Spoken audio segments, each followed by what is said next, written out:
এই ইসলামের সৌন্দর্য নষ্ট করার জন্য একটা মোবাইলের যথেষ্ট, একটা মোবাইলে যথেষ্ট।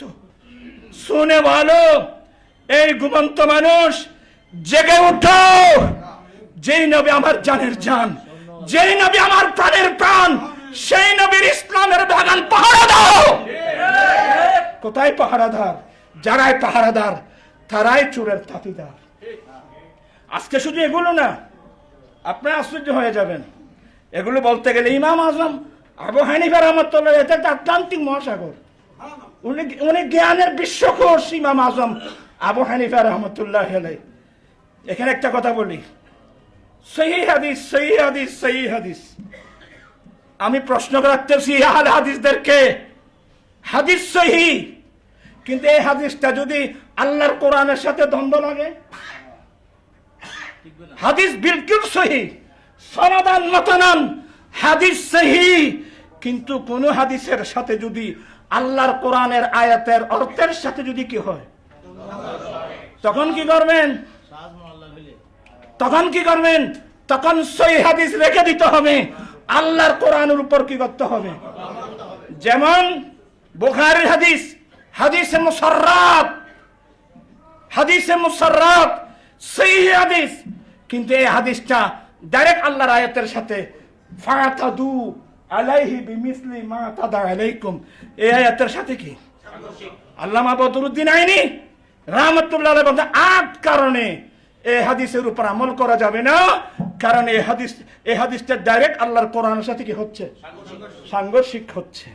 শুধু সহিহ হাদিস, সহিহ হাদিস, তুমি সহিহ কি বুঝলো? এটা বোঝার জন্য ইমাম আজম আবু হানিফা লাগবে, এটা বোঝার জন্য ইমাম আবু হানিফার বিচক্ষণতা লাগবে। কোথায় ইমাম আবু হানিফা? আমি আরেকটা কথা বলে শেষ করে দিচ্ছি, দেরি হয়ে গেছে। আমাদের চেয়ারম্যান মহোদয় আছেন ইমাম আবু হানিফা রাহমাতুল্লাহ আলাইহি। যেমন আমি একটা হাদিস বলি, আমার রাসূল বলছেন, ইন্না ইব্রাহিমা আলাইহিস সালাম হারামা মাক্কাতা ওয়া আনা উহাররিমুল মদিনা। আমার জদ্দে আমজাদ ইব্রাহিম আলাইহিস সালাম মক্কাকে হারাম বানিয়েছেন, আমি রাসূল মদিনাকে কি বানাচ্ছি, হারাম বানাচ্ছি। আবার হাদিসের মধ্যে ইন্নাল্লাহা হারামা মাক্কাতা ইয়ামা খালাকাস সামাওয়াতি ওয়াল আরদ। আল্লাহ 7 আসমান 7 জমিন যেদিন বানিয়েছেন, সেদিন আল্লাহকে কি বানিয়েছেন, মক্কাকে হারাম বানিয়েছেন।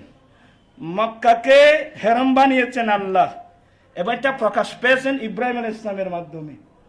আমার নবী হারাম বানিয়েছেন কাকে? এই হারামের মধ্যে ইউহাররিমুল্লাহু ওয়া রাসূলুহু, আল্লাহ এবং আল্লাহ রসুল যেটা হারাম করেছেন। তাহলে আল্লাহ যেটা হারাম করেছেন আর রসুল যেটা হারাম করেছে, এটার মধ্যে কিন্তু কি আছে, এ ফরক করছেন ইমাম আজম ইমাম আবু হানিফা রাহমাতুল্লাহ আলাইহি।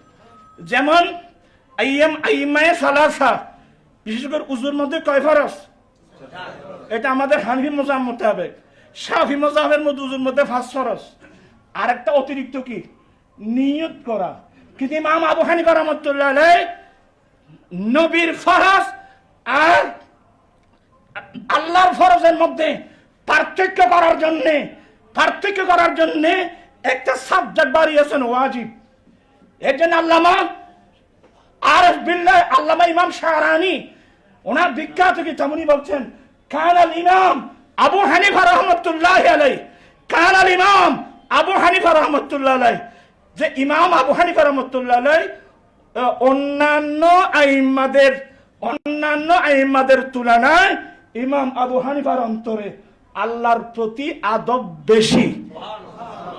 এর জন্য উনি নিয়তকে ফরজ করেন নাই, ওয়াজিব বলছেন। বিতিরকে ফরজ করেন নাই, ওয়াজিব বলছেন।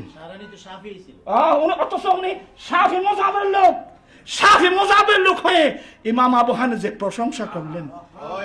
আর চট্টগ্রামের বাসা আসতেছে, মুখ দিয়ে খারাপ হয়ে যাবে, এটা বলতেছি না। লিবিয়া, সুদান, এদের কথা বলেন না। না, কোনো বড় দরকার নাই। এ 2 ফাতার মৌলবী হাদিসের মাদ্দা কি জিজ্ঞাসা করলে বলতে পারবে না। হাদিসের মাদ্দা কি, হাদিসকে হাদিস কেন বলা হয় জিজ্ঞাসা করলে বলতে পারবে না। বিসমিল্লাহির রহমানির রহিম তরকিব জিজ্ঞাসা করলে বলতে পারবে না। এমন মানুষ যদি ইমাম আবু হানিফার বিরুদ্ধে কথা বলে তো বাস, মান আদ আলী ওয়ালিয়ান ফাকাদ আযানতুহু বিল হারব। যারা ইমাম আযম আবু হানিফার বিরুদ্ধে করবে, আল্লাহ কোরআন সুন্নাহ মোতাবেক ইমাম আবু হানিফা আল্লাহর ওয়ালি। আল্লাহর ওয়ালি না, ওয়ালির অনেক উপরে।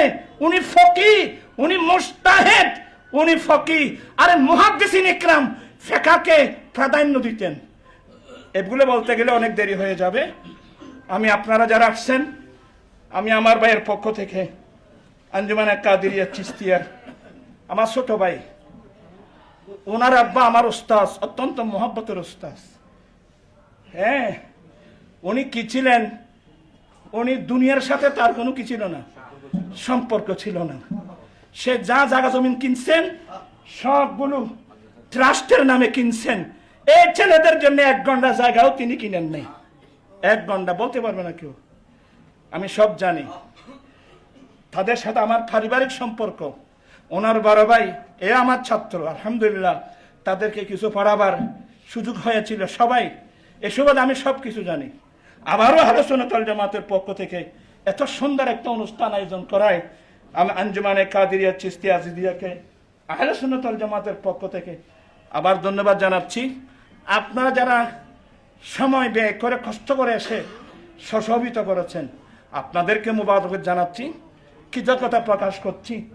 ইনশাআল্লাহ আগামীতে ইমাম আজম আবু হানিফা রাহমাতুল্লাহ আলাইহি ওনার আলোচনা যেগুলো হয়েছে আমাদের ছাত্ররা কি যথেষ্ট।